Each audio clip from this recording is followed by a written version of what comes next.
오늘 함께 보실 하나님의 말씀은 마태복음 9장 12절의 말씀입니다. 마태복음 9장 12절, 신약성경 13면에 있습니다.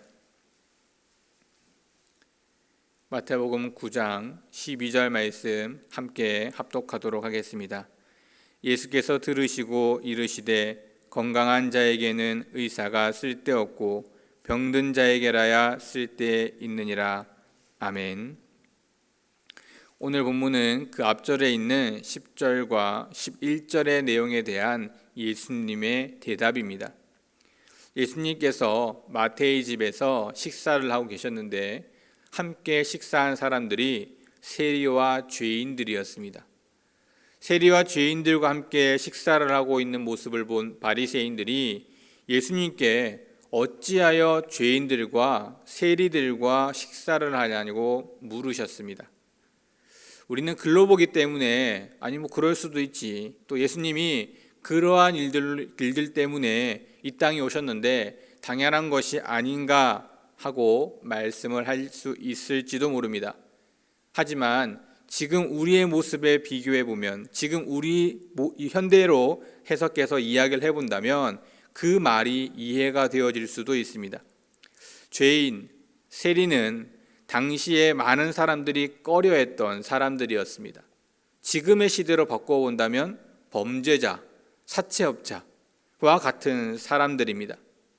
만약 누군가가 이 범죄자나 사채업자 같은 사람들과 식사를 하고 있다면 그것을 본 우리들이 그것을 보고 당연하다는 듯이 여길 수 있을까? 내 주위에 내 이웃이, 아니면 내가 아는 그 누군가가 범죄를 저지른 사람이나 사채업자임을 뻔히 알면서도 그들과 식사하고 있는 모습을 보고 있다면 과연 그럴 수 있겠구나, 저 사람이 뭔가 저것에서 특별한 일, 뭔가 좋은 일을 하려고 하는구나 라고 생각할 수 있을까 하는 것입니다. 아마 모르면 몰랐지, 나랑 가깝고 가까운 사람일수록 그 모습을 본다면 우리는 이 바리새인과 같은 질문을 하지 않을까 생각해 봅니다. 왜 그런 사람들과 어울립니까? 우리가 아이들을 키우다 보면 우리는 종종 가끔씩 이런 말들을 합니다. 나쁜 친구들과 어울리지 말아라. 혹여라도 나빠 보이는, 질이 좋지 않은 그와 같은 모습의 친구들과 어울리는 모습을 본다면 당연히 뭐라고 얘기할까요? 왜 그 친구들과 어울리느냐라고 이야기하지 않겠습니까? 오늘 본문의 모습은 바로 그와 같은 모습인 것입니다. 이러한 모습 가운데 오늘 예수님께서는 우리가 읽은 이 2절의 말씀으로 응답하신 것입니다. 예수께서 들으시고 이르시되 건강한 자에게는 의사가 쓸데없고 병든 자에게라야 쓸데있느니라.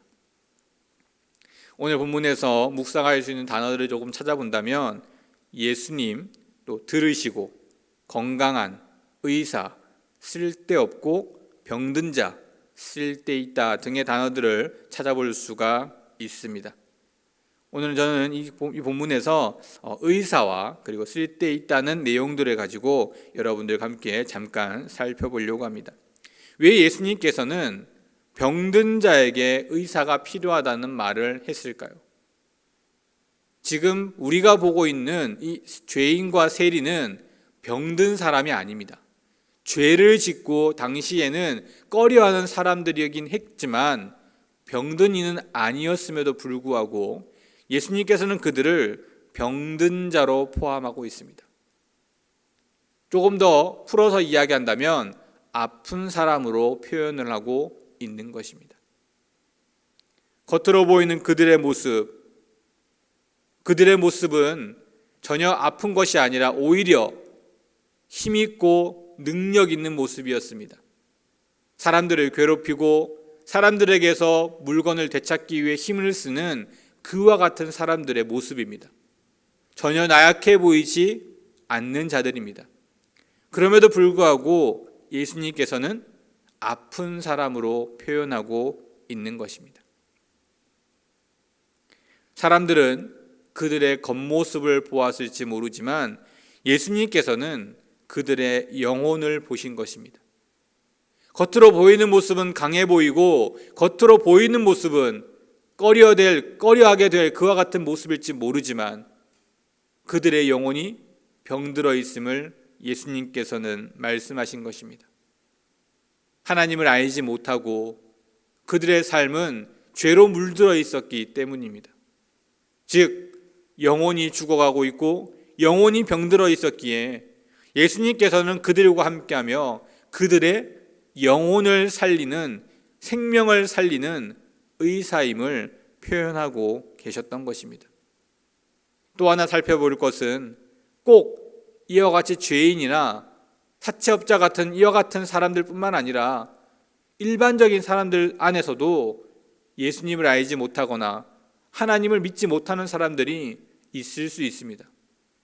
그럼에도 불구하고 이와 같은 죄인, 이와 같은 세리들과 어울리신 것은 하나님이 사랑하는 사람들은 평범한 사람들, 그리고 모든 사람들임을 다시 한번 우리에게 말씀해 주고 계신 것입니다.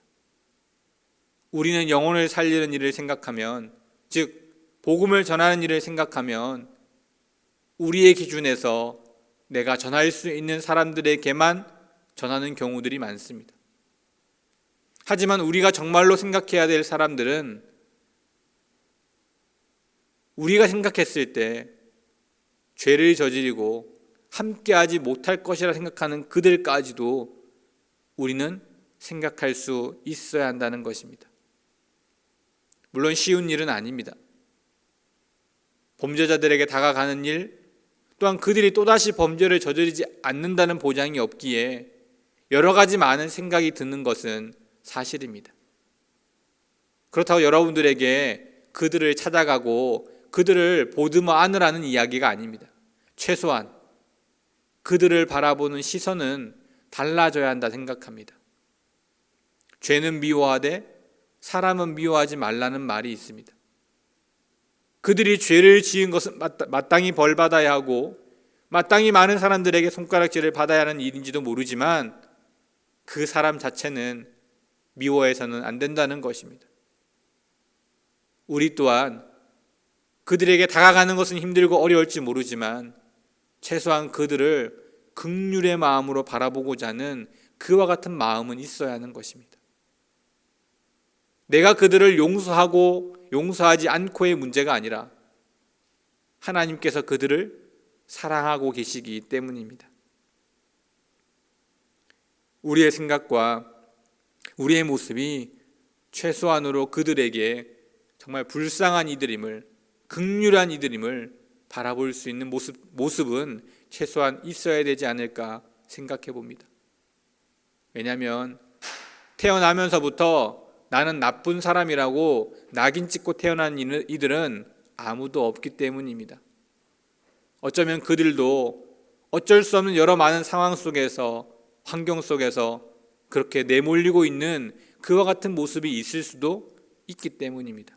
모든 이들이 그런 것은 아니겠지만 우리는 그들의 상황과 그들의 환경을 알 수 없습니다.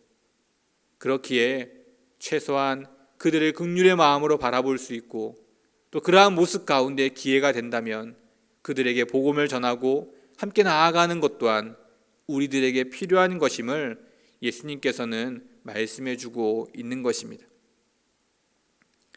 긍휼로 그들을 바라보며 그들에게 복음을 전하고자 하는 마음, 내가 원하고 내가 좋아하고 나와 맞는 사람만이 아니라 모든 사람이 하나님이 사랑하시는 이들이기에 복음을 들어야 하고 그와 같은 일을 감당하고 있는 것이 이제는 우리들임을 잊지 않아야 하는 것입니다.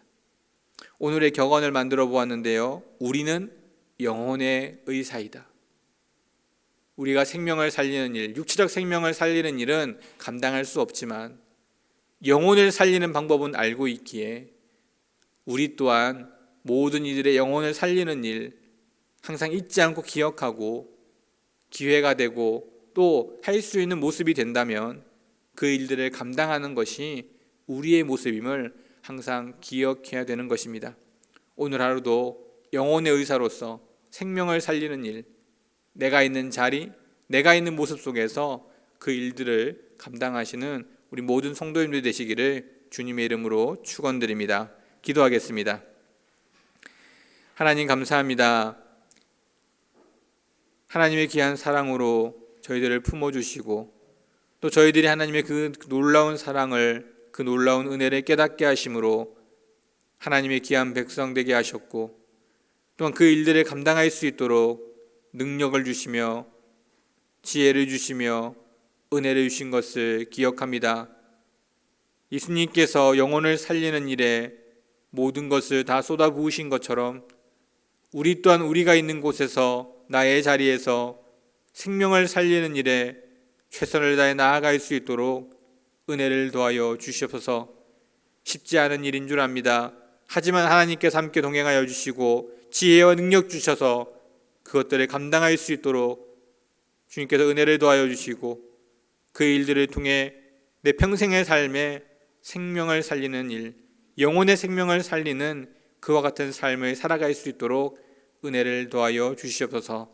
모든 말씀 예수 그리스도 이름으로 간절히 기도드립니다. 아멘.